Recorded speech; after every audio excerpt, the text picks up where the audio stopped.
Kematian Arya Daru Pangayunan, diplomat muda Kementerian Luar Negeri, masih menyisakan misteri. Walaupun kepolisian menyimpulkan tidak ada peran orang lain dalam kematian Arya, namun pihak keluarga tidak menerima kesimpulan polisi.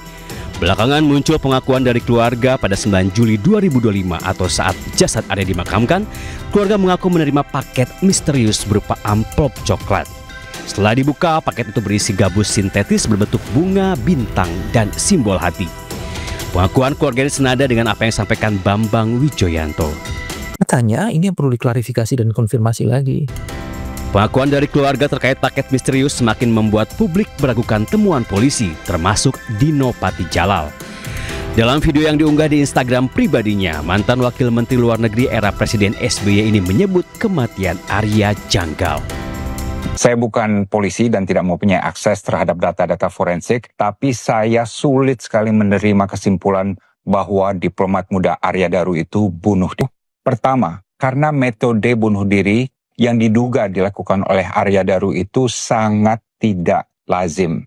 Biasanya kalau orang mau bunuh diri itu, dia memilih cara yang konvensional, yang tidak menyengsarakan diri.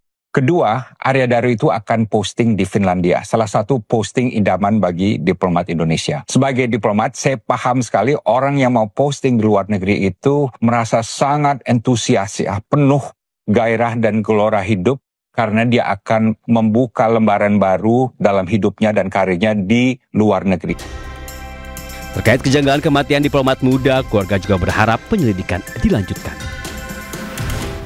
Beralih ke informasi lain pemirsa, setelah polisi pastikan bongkar judi online karena laporan masyarakat di Sleman, Daerah Istimewa Yogyakarta, Ketua RT setempat bantah melapor ke polisi.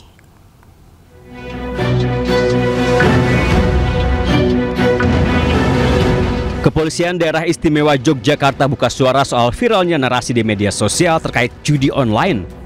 Setelah polisi menangkap 5 pemain judi online di Banguntapan, Bantul, Yogyakarta beberapa bulan lalu.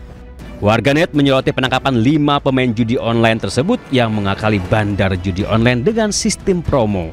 Beragam pertanyaan dan komentar mulai dari siapa yang membuat laporan, apakah itu bandar judi online, hingga kenapa bukan bandar yang ditangkap.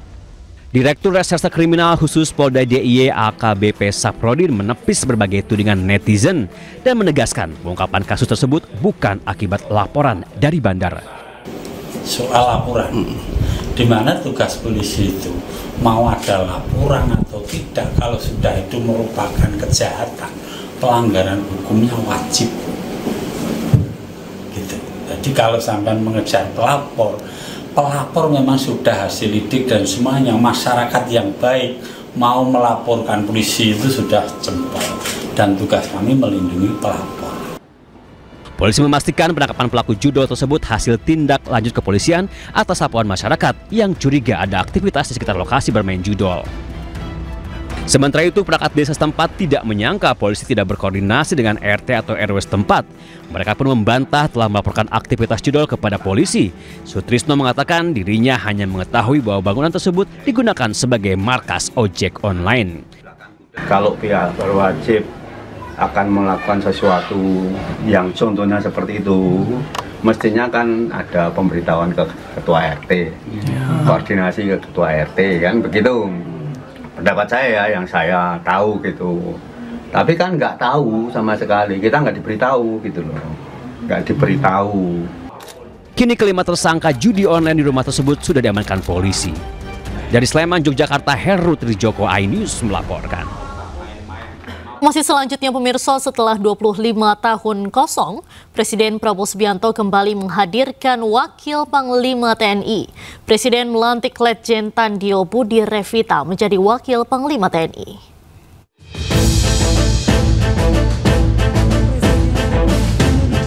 Presiden Prabowo Subianto bersama Wakil Presiden Gibran Rakabuming Raka dan jajaran Kabinet Merah Putih lainnya menghadiri upacara gelar pasukan operasional dan kehormatan militer di lapangan udara Suparlan di Pusdiklatsus Komando Pasukan Khusus Batu Jajar Kabupaten Bandung, Jawa Barat.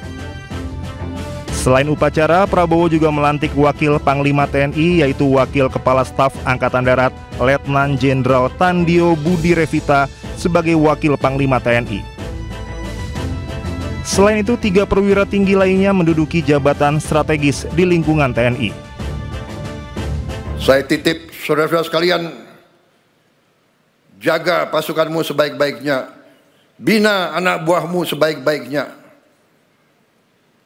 Anak buahmu adalah bagaikan anak kandungmu sendiri. Pimpin dengan baik, jaga mereka dengan baik, latih mereka dengan baik, latih mereka dengan keras, tapi tidak dengan kekejaman. Selain itu, Prabowo juga memberikan penghargaan anugerah Jenderal Kehormatan Bintang 3, Bintang 2, dan Bintang Sakti, serta pelantikan kepala badan. Upacara ini melibatkan 27.000 lebih prajurit TNI. Dalam upacara, TNI gabungan menampilkan pula berbagai atraksi dan simulasi tempur dari unsur kesatuan.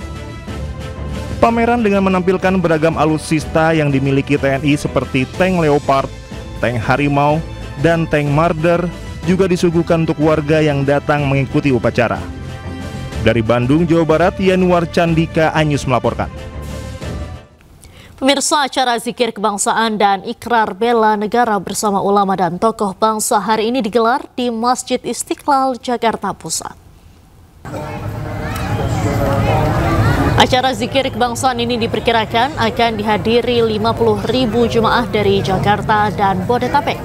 Selain para jamaah, acara zikir kebangsaan rencananya akan dihadiri oleh Presiden Prabowo, para pejabat negara, para tokoh nasional, dan juga tokoh lintas agama. Sekitar 650 personel dari Polda Metro Jaya dikerahkan dan disebar di sejumlah titik untuk mengamankan acara yang akan berlangsung malam ini. Sejumlah ruas jalan di kawasan Jakarta Pusat rencananya juga akan mengalami rekayasa arus lalu lintas untuk mengantisipasi kemacetan.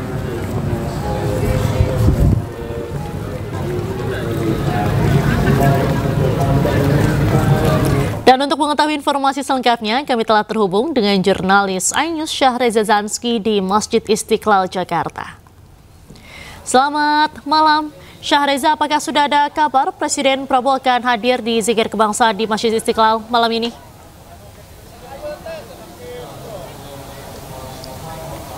Ya, baik Diandra dan juga pemirsa, selamat malam. Hingga saat ini kami masih menunggu konfirmasi apakah Presiden Republik Indonesia Prabowo Subianto akan datang pada hari ini. Namun kami belum masih menunggu informasinya terkait konfirmasi datang hari ini atau tidak. Namun bisa dipastikan Diandra, hari ini jemaah sudah mulai berdatangan. Dan kita geser sedikit Diandra untuk melihat situasinya. Ini di pintu masuk Masjid Istiqlal, khususnya di depan Gereja Katedral. Dan memang sudah mulai begitu ramai, para jemaah sudah mulai datang, bahkan ada yang menunggu duduk di suatu teras di dekat Masjid Istiqlal. Dan memang hingga saat ini diinformasikan jemaah yang akan datang yakni 50.000 jemaah. Kita melaju sedikit, memang Diandra sudah mulai begitu ramai, beberapa diantaranya sudah ada yang masuk ke Masjid Istiqlal untuk mengikuti zikir kebangsaan dan juga ikrar bela negara, begitu mengingat akan dimulai pada pukul 7 malam waktu Indonesia Barat ataupun setelah Bada Isya begitu. Dan informasinya akan ada 50.000 jemaah yang akan hadir pada kali ini. Dan memang situasinya begitu ramai Diandra dan juga pemirsa, beberapa sudah mulai ada yang datang mengingat ini digelar jelang Hari Ulang Tahun Republik Indonesia ke-80 dan dirancang untuk memperkuat komitmen kebangsaan dan persatuan umat dalam bingkai negara kesatuan Republik Indonesia begitu. Dan kita akan sedikit berbincang ya Diandra untuk mengajak berbincang langsung dengan beberapa masyarakat yang sudah hadir pada kali ini. Memang sudah mulai begitu ramai Diandra, dan tidak hanya kalangan anak-anak ya, ada juga kalangan keluarga yang menyempatkan waktu pada kali ini untuk mengikut ikrar kebangsaan dan juga zikir kebangsaan maksudnya, dan ikrar bela negara begitu. Dan saya akan mengajak untuk berbincang sedikit ya Diandra. Selamat malam Mas. Mas bisa berbincang sedikit sebentar dengan Mas siapa sebelumnya? Mas Sobirin. Oke, Mas Sobirin udah datang dari jam berapa di sini? Tadi sekitar sore, sekitar habis asar itu. Iya. Oke. Mas Sobirin tahu informasi ini zikir kebangsaan dari mana taunya? Dari Kanjeng Selawat Pekalongan. Iya. Emang asalnya dari Pekalongan? Pekalongan Batang. Iya. Oke, ini kan digelar jelang HUT ke-80 Republik Indonesia ya, dan harapannya apa sih mengingat ini zikir untuk mempersatukan umat? Harapannya gimana Mas? Ya semoga Indonesia makin maju, makin berkembang, tidak ada korupsi di mana-mana. Semoga terberantas korupsi semua. Oke, ini bakal masuk ke Istiqlal kah atau di sini aja? Masuk Istiqlal nanti. Iya. Oke, ikut zikir lah ya. Iyalah. Biar Indonesia merdeka. Oke, baik Mas Sobirin, terima kasih. Semoga berjalan dengan khidmat nantinya ya. Terima kasih.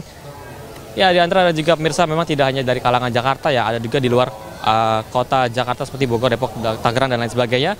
Namun terlepas dari itu, Diandra, bisa dipastikan jemaah sudah mulai datang pada hari, sudah ada yang masuk dan juga masih menunggu di area Masjid Istiqlal. Kembali ke Anda, Diandra. Baik, terima kasih atas laporan Anda Syah Reza langsung dari Masjid Istiqlal, Jakarta. Selamat malam, selamat kembali bertugas.